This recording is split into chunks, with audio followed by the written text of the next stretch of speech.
तुम्हाला माहिती आहे का तुकाराम मुंडे साहेबांच्या पदावरती अगोदर कोणते अधिकारी बसलेले होते?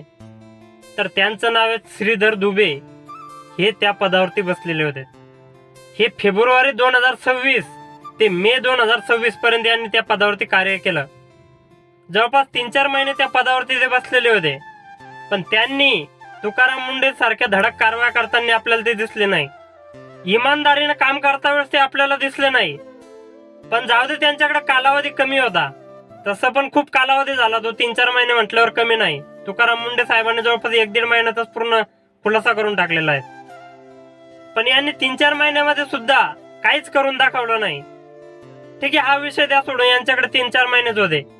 पण मग त्यांच्या अगोदर कोण बसलेले होते तिथं? तर त्यांच्या अगोदर बसलेले अधिकारी राजेश नार्वेकर हे होते. यांनी ऑक्टोबर 2024 1 वर्ष 4 महिने या अधिकाऱ्यानं त्या पदावरती काम केलं. काम काय केलं काय माहिती.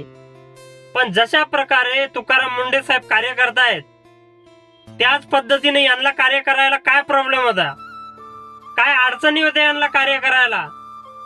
पण हे सुद्धा आपल्याला इमानदारीने काम करता वेळेस दिसले नाही. यांना अडचणी काय होत्या, प्रॉब्लेम काय होते काम करायला.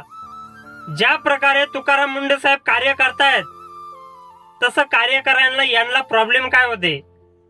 या 2 अधिकाऱ्यांना तुम्हाला कमेंट मध्ये काय सांगायचंय ते नक्की सांगा. मी सांगायला गेलो माझं थोबाड चांगलं नाही, त्यामुळे तुम्हीच कमेंट मध्ये सांगा यांच्याविषयी.